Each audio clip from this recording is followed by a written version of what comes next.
Senhor Macalossi, senhor Sérgio Stock, vamos falar aqui de região metropolitana. Eu tenho um vínculo muito especial com essa cidade, passei parte da minha vida, porque fui militar da Força Aérea Brasileira, fui pilotado por vezes no 5º Comando Aéreo Regional, por vezes no Esquadrão de Caça da base, pois aqui no aeroporto, né, que é Canoas, né, e que está vendo regressar o seu prefeito desde a última semana. E ele está aqui conosco ao vivo. Quero agradecer a presença do prefeito Jairo Jorge. Bom dia, obrigado pela atenção à Bandeirantes. Bom dia, Osíris. Um grande prazer estar aqui junto com o Macalossi, com o Stock. Bom dia, prefeito. Bom dia, Júlia. Primeiro, cumprimentá-los, né? Ontem foi o dia do jornalista. É verdade. Nosso dia. É então, verdade. Cumprimentar todos os profissionais. Prefeito é jornalista também, formado aqui na Famecos, né? Fui formado na Universidade Federal. Na Fabico. Federal, na Fabico. Eu digo sempre que eu sou jornalista, estou prefeito, né? Então, meu cumprimentos a todos os profissionais, né? Da nosso querido Bandeirantes, Casa Nova, né? Eu que trabalhei no Morro Santo Antônio. No Morro Santo Antônio, no grupo, então fui o primeiro apresentador aí do Ciranda da Cidade. Então foi uma experiência muito rica lá no início dos anos 90. Prefeito, afastado 130 dias, uma decisão do STJ, o senhor está voltando. Como é que é esse regresso? E o que dizer para a população? Acabou agora, não tem novo afastamento, não vai ter novo. Veja, Osíris, eu sofri muito, né? São 130 dias de espera. Eu ingressei no dia 27 de novembro com meu habeas corpus e ele foi julgado agora dia 2 de abril. Foi uma decisão unânime, né? Os 4 ministros decidiram que não havia nenhum motivo para o meu afastamento. E, portanto, determinaram a imediata, né, a retomada, né, do exercício do cargo. Eu fiz isso, inclusive, no dia 2 mesmo. Veja, o julgamento foi às 14 horas e já às 18 horas eu estava no cargo. Então, eu fiquei muito emocionado com essa decisão, reconhecimento, portanto, né, de que não havia nenhum motivo. O próprio relator, que é o juiz Dr. Danilo, que aliás é o juiz da 13ª Vara, né? Ele assumiu agora a 13ª Vara de Curitiba, é o juiz da Lava Jato agora. Ele havia dado no seu relatório exatamente a mesma posição, que não havia motivo nenhum, estava 8 meses na prefeitura. Um prefeito não pode ser afastado sem motivo, né? E ali, em cima da ordem pública, porque eu sou prefeito, supostamente poderia fazer algo, né? Mas sequer tem ainda julgamento, não foi nem aceita a minha denúncia. Veja, a Constituição estabelece a presunção da inocência, não a presunção da culpa. Quer dizer, inverter o princípio constitucional, né? As pessoas são inocentes até que provem que são culpadas, e não são culpadas até que provem que são inocentes. Veja, nenhuma denúncia foi sequer aceita, não existe ainda julgamento. Denúncias foram apresentadas em 22, em julho de 22. Então é preciso respeitar a soberania popular. Eu acho que é isso que os ministros disseram. Aliás, um dos ministros mais respeitados lá do STJ, o ministro Sebastião Reis Júnior, que é ministro desde 2011, e que foi o relator. Ele é o presidente da 6ª Turma e é o relator. Então eu fiquei muito emocionado. E agora trabalhar, né? Botar a casa em ordem, que é o que a população quer. Eu sofri, mas eu sei que a população sofreu, então eu vou trabalhar muito. O senhor foi empossado, prefeito, eleito, foi afastado em várias ocasiões, reintegrado em várias ocasiões. Eu tenho que lhe perguntar isso. O senhor se sente perseguido? Não me sinto perseguido, não. O homem público tem que estar, o gestor público tem que estar sempre aberto à questão da investigação, isso faz parte.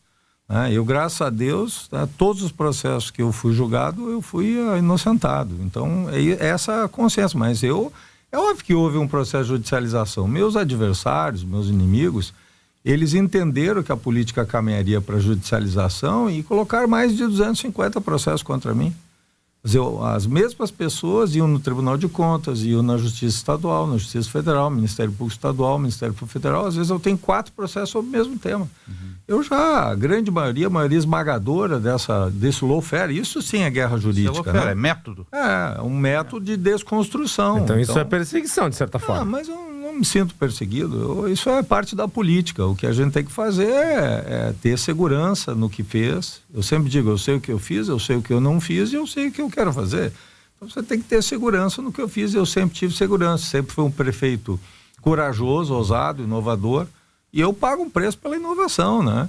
E o senhor, diante da decisão favorável e disso que o senhor disse, lawfare, obviamente, é um procedimento senhor pode até não se considerar perseguido, mas é um procedimento que leva a atos que são de última consequência para a pessoa que está sendo alvo das ações e que pode caracterizar abuso de poder, a depender das circunstâncias. O senhor pretende ingressar com alguma ação contra aqueles que o acusam com esse tipo de denúncia de abuso de poder? Eu estou estudando sim, medidas jurídicas e medidas necessárias, né, para enfrentar isso. Veja, quando eu falo que eu não sou perseguido, eu não me sinto perseguido nem pelo Ministério Público, nem pelo Poder Judiciário. Eles cumprem o seu papel. Eu respeito muito o Ministério Público.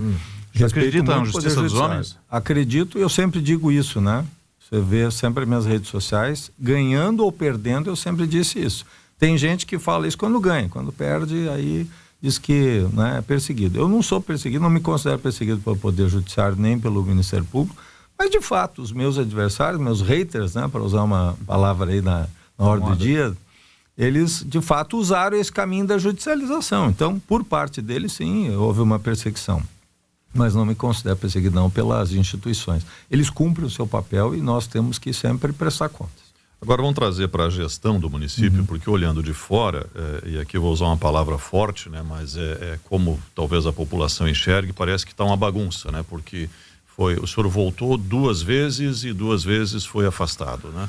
Então isso interrompe um processo, um programa de governo. O seu vice assumiu, há uma ideia diferente de política de gestão do município. Não vou entrar nesse mérito particularmente, mas sim no que prejudicou Canoas, esse vai e vem de prefeitos e sai prefeito, entra prefeito, e o que vai ser possível fazer em 8 meses, agora que é o restante do seu mandato. Veja, Stock, eu lamento muito, né? Eu sofri muito, eu fiz essa referência aqui, a minha família sofreu muito, minha esposa, meus pais, meus filhos, né? Mas a população sofreu muito, né? E eu tenho consciência disso. Eu praticamente, né? Nós temos aí 1.400 e poucos dias de mandato, né? E desses, 1/3 meu foi suprimido, né? Fiquei afastado primeiro, depois a renovação, foram 362 dias, um longo período, né? Foi muito difícil para mim esse longo período, e agora 130 dias, portanto 492 dias de afastamento. Então agora é trabalhar muito. Eu tenho 8 meses de mandato, vou trabalhar até o último dia, até 31 de dezembro. No prazo agora de 90 dias nós vamos colocar a cidade em ordem. Hoje mesmo eu já comecei com um choque de limpeza, agora um pouco antes, às 8 horas nós iniciamos o trabalho, que é a limpeza da cidade. A tempestade de 16 de janeiro parece que aconteceu ontem em Canoas, né? Nós temos galhos, entulhos, né, que estão na cidade. Então não foi feito aquele trabalho de limpeza. De fato, houve uma desorganização. Mas ano passado eu voltei, reorganizei. Agora nós tivemos um retrocesso muito significativo. E agora vamos botar a cidade em ordem, começando pela limpeza, que nós iniciamos hoje, mas vamos ter um olhar também para a saúde, para a educação, para a segurança e para as finanças. Qual é o maior problema do município nesse período, que além da limpeza que o senhor citou? Finanças, eu diria que é o problema maior, a crise, né? Que isso não é culpa Caiu a arrecadação? O que houve? É em razão, especialmente, da desoneração dos combustíveis. A gente, aquela coisa que é querer achar culpado, que o anterior, que isso, que aquilo, isso não vai a lugar nenhum, né? Existe, de fato, uma queda na arrecadação pela desoneração, isso foi em torno de 180 milhões ano, só isso dá 360 milhões, porque lembrando que nós temos a Refap, né? Então a desoneração, ela tem um efeito duplo. Na questão... O município tinha uma participação grande. Exatamente, né? Nós temos hoje o número 1 de ICMS do estado é Canoas, não é mais Porto Alegre, nem Caxias. Nós somos o número 1, isso foi um trabalho que nós fizemos durante muito tempo. Ano passado eu consegui chegar no número 1, né? Então isso é... Canoas, quando eu assumi, era 3%, hoje nós estamos próximos aí de 7%, 6 e pouquinho. Passamos Porto Alegre, passamos Caxias, então... mas houve uma queda do ICMS. O segundo motivo é a questão da alteração da educação, né? Aquele critério da educação. Veja, se eu tiver um Einstein em cada sala de aula, eu perco 20 milhões. Eu perdi 45. Né? Então, veja, o projeto não é para mérito, né? Se fosse para mérito, se eu tivesse um Einstein que gabaritasse todas as provas, eu ganharia, não perderia. É um projeto que acaba tirando, né, das cidades mais ricas, né, um Robin Hood inverso, assim, né, eu diria. e que tirou 45 milhões de Canoas. E o outro, a questão é o Assistir, né, que tirou mais de 30 milhões nos nossos hospitais, e que é dramático. Então, se a gente juntar isso, dá quase 440 milhões, que é o déficit que Canoas tem. Qual é o orçamento total do município? Nosso orçamento está em torno de receita 2 bi. O orçamento total dá quase 3, porque aí tem questão do Canoas Prev, que é um recurso que vai e volta, é duplo. Em torno de 2 bilhões e 200 é a nossa receita. Mas a crise da saúde impacta muito. Já sabia que ela ia acontecer, porque lá 2 anos atrás, quando lançaram o programa, exatamente, já se denunciava que retirando recursos ia tirar o cinturão da região metropolitana e sobrecarregar Porto Alegre. Isso aconteceu. Aconteceu. Né? A gente tá aí na porta. Tá aí então, Porto Alegre devolvendo paciente para a região metropolitana.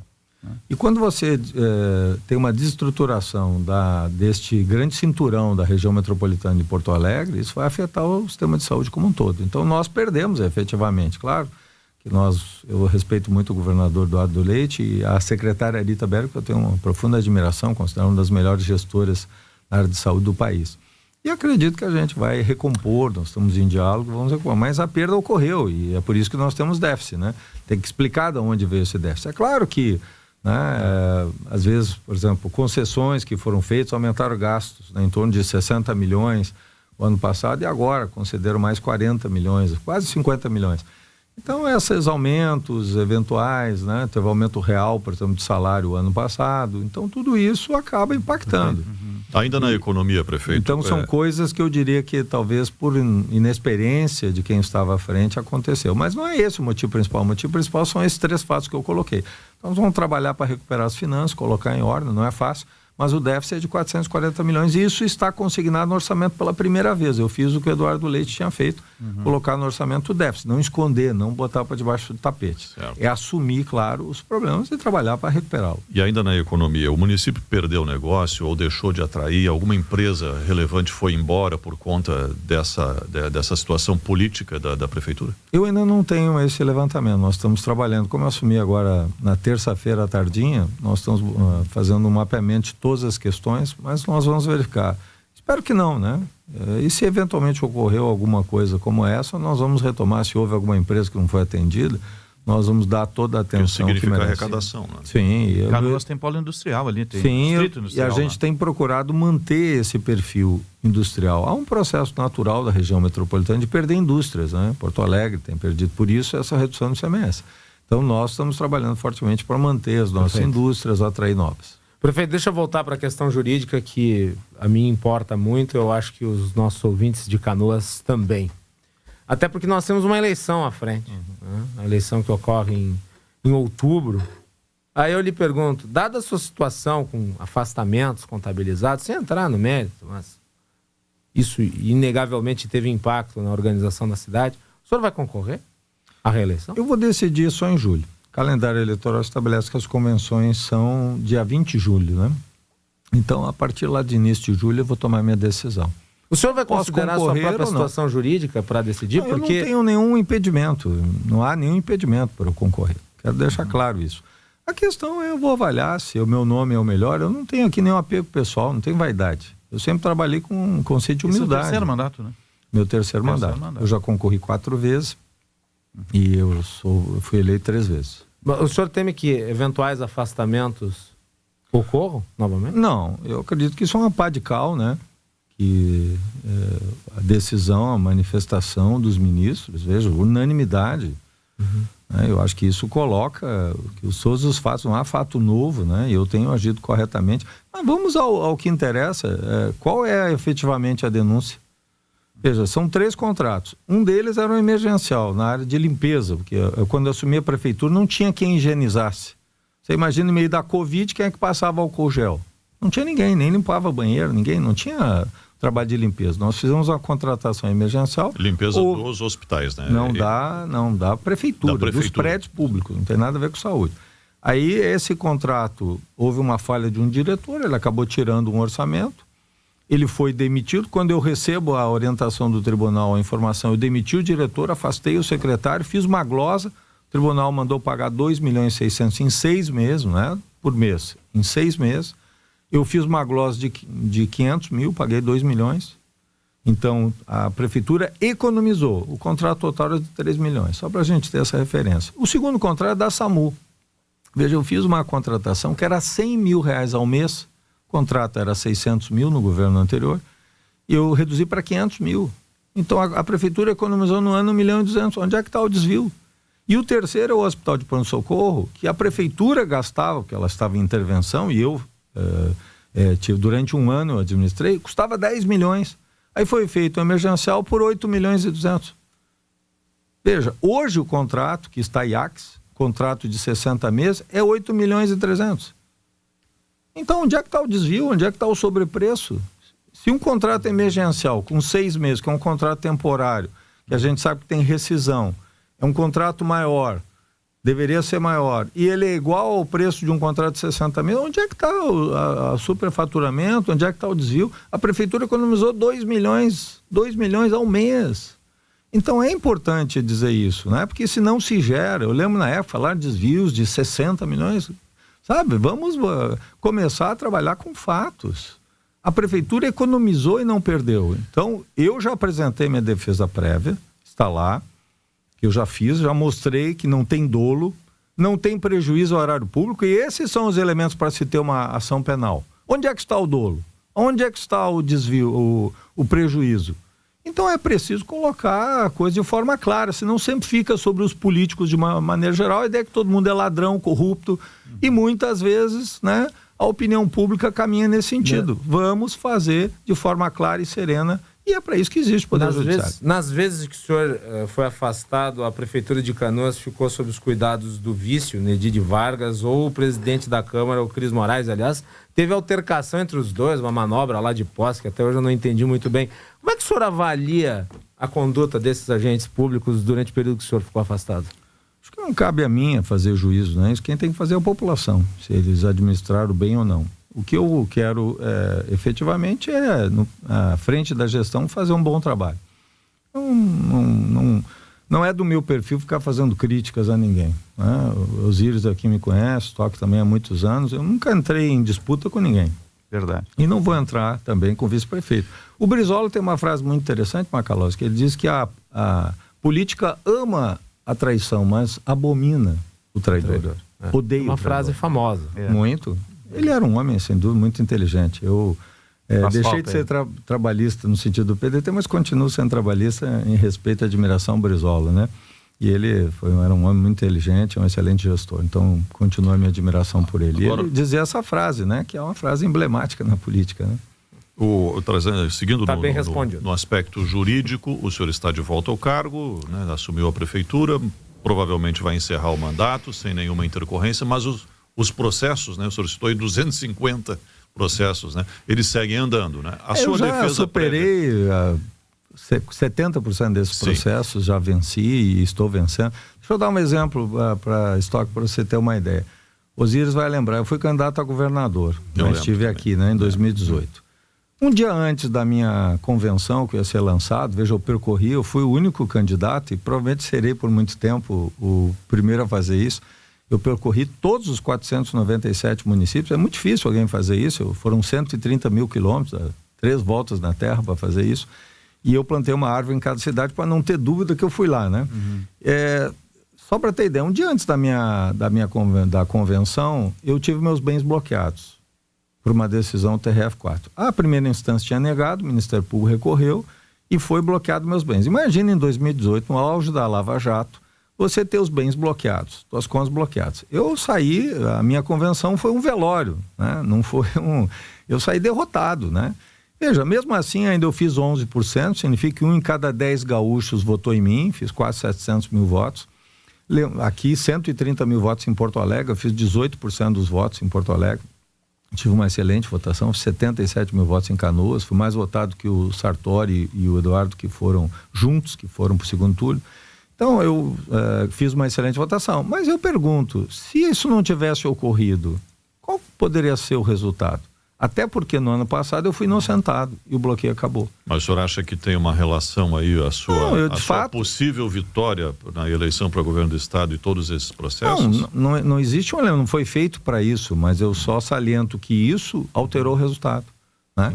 Então a gente precisa olhar essa questão jurídica, administrativa, com um certo cuidado, porque senão a gente já faz a presunção da culpa, que é isso que eu acho que especialmente os jornalistas precisam questionar. Obviamente que todos têm que responder, mas o respeito à presunção da inocência é algo que está na Constituição e não é uma questão menor, né? E que muitas vezes você destrói. Quantos políticos já tiveram sua vida destruída? Preceito básico. E aí depois é difícil você recuperar, né? Eu lembro, por exemplo, das listas da Odebrecht com o nome de um monte de políticos e nunca se provou absolutamente nada. Eu lembro de um caso antigo aqui do Alceni Guerra. Foi prefeito de Pato Branco. A história das bicicletas. Acabou sendo atirado em meio um homem sério, íntegro, que teve a sua carreira política destroçada. Aqui na Bandeirantes, e ele não o tinha senhor nada a sabe ver. muito bem disso, porque tem um histórico profissional na casa, né? A gente tem o máximo de cuidado para não sair julgando imediatamente na primeira informação que vem. Agora, e há um reconhecimento público disso, né, da sociedade, pelo jornalismo, excelente jornalismo que a Band realiza. Eu quero insistir nesse ponto. O senhor considera que essa sua defesa hoje, para o processo, não envolvendo mais questões de afastamento, de vai e volta, né? Para o processo, é suficiente, está bem fundamentado para evitar que ali na frente o senhor tenha uma condenação? Não, veja, temos sempre que respeitar. Nós temos ali no TRF4 excelentes desembargadores, né? Então eu acredito no equilíbrio, né? Não há dolo e não há prejuízo ao horário público, que são os dois elementos que fundam isso. Mas esse é um processo que pode levar talvez 5 anos, 6 anos, 10 anos, né? Então é um processo moroso. Mas assim como outros eu já fui inocentado, citei aqui o caso do teleagendamento, né? Que foi um sistema novo que nós hemos criado e que eu tive esse bloqueio de bens lá em 2018, que o ano passado eu fui inocentado. Eu tenho tido resultados positivos em inúmeros casos. Eu acredito que também nesse caso, ao final do processo, eu serei inocentado, porque de fato, né, eu fui muito presente no sentido de tomar medidas, né? Eu não fui conivente com nada, não há nenhuma prova, não há nenhuma fala minha. Veja, quando você faz uma quebra de sigilo fiscal, telemático, telefônico, né? Bancário, você faz uma devassa na vida, entrar 2 vezes na minha casa. E veja, você não olha só os 3 contratos, você olha tudo. É muito difícil um político passar por essa prova que eu passei, né? Eu sou, sem dúvida, o político mais investigado, né? Em razão desse processo, né? Com todas essas quebras de sigilo, mais 2 vezes, né, que foram feitas a busca e a apreensão, quer dizer, não encontraram, não há uma fala minha, não há uma situação minha. Então, obviamente que o Ministério Público agiu corretamente, cumpriu o seu papel. Aqui não há nenhuma crítica, ao contrário, esse é o papel do Ministério Público, é o fiscal da lei.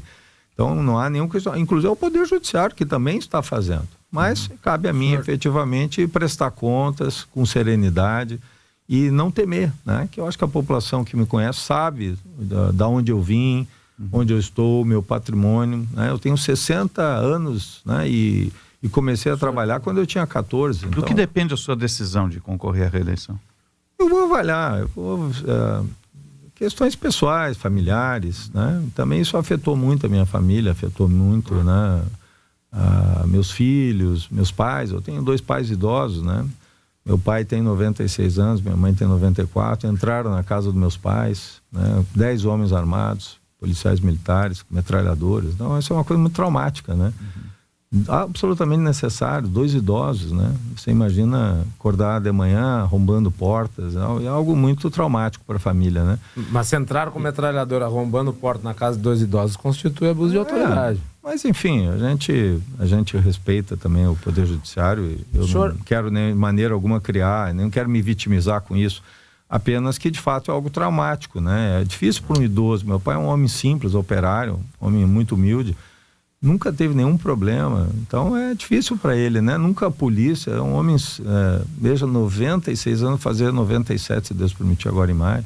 Então é muito difícil, né? Então é claro que isso nós vamos avaliar no tempo certo, no momento certo, lá em julho eu vou decidir. O senhor, ao voltar, recompôs o seu secretariado convidando figurões, inegavelmente pessoas relevantes, o Mauro Esparta, que foi secretário em Porto Alegre, e o ex-prefeito José Fortunati. Qual que é o objetivo dessas nomeações? É trazer pessoas experientes, preparadas, né, que me auxiliem na gestão. E se cercar politicamente bem também. Pessoas que podem me dar conselhos, me ajudar. Eu não tenho nenhuma ideia de que eu sei tudo, ao contrário, sempre aprendendo e tenho humildade. Eu preciso de pessoas preparadas. Fortunati foi prefeito de Porto Alegre, vice-prefeito, vereador, deputado estadual, deputado federal. Então, um gestor exemplar, ele assumiu agora o escritório de resiliência climática, é o primeiro do país, e ele tem um domínio total do tema, né? Ele foi presidente da Frente Nacional de Prefeitos, ele fez o congresso, um dos maiores congressos sobre temas de sustentabilidade, então ele está hoje no Partido Verde, então é uma pessoa que tem domínio total do assunto. O doutor Mauro Esparta foi secretário de Saúde de Porto Alegre, trabalhou no Grupo Hospitalar Conceição, ele já foi presidente da Fundação de Canoas, deputado estadual, uma pessoa experiente, preparada, conhece o assunto. O delegado Pacífico foi chefe de gabinete do Ranulfo, foi secretário adjunto por 3 vezes no Espírito Santo, na área de segurança pública, foi meu secretário em 2013, pessoa preparada. Então, eu procurei colocar essas pessoas exatamente, e outras que estão lá, exatamente para isso. E eu fiz agora um convite, ele aceitou, o coronel Pacheco, que foi conhecido, né, como era um negociador quando houve aquele sequestro, todos recordam, né? Sim.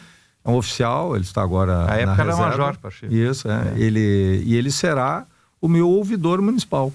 Ele vai comandar a autoridade de transparência. Ele aceitou o convite na última sexta-feira e agora, quarta-feira, ele vai tomar posse, porque eu preciso de alguém também que me ajude. E ele, como uma pessoa íntegra, né, uma pessoa que está acima de qualquer suspeita pela sua conduta ilibada, pela sua história, né, de serviço à Brigada Militar como oficial. Então ele é um exemplo, né? Então eu convidei, ele aceitou esse convite e na quarta-feira ele deve assumir a cargo. Estou inclusive informando aqui em primeira mão a vocês esse convite e o aceite dele, né? Porque é isso, nós temos que ter as melhores pessoas no lugar certo para fazer o que é preciso num período muito curto, né? Nós estamos muito curto, 8 meses, é um período muito curto para que a gente tenha os resultados que a cidade precisa. Prefeito de Canoas, Jairo Jorge, obrigado pela presença conosco aqui. Conte obrigado, com os microfones e sucesso na gestão lá. Sempre é um prazer poder estar aqui com vocês e a gente poder conversar sobre Canoas e os desafios da política. Hein? Com certeza. 9h58, você está ligado no Jornal Gente. Informação, análise, projeção dos fatos.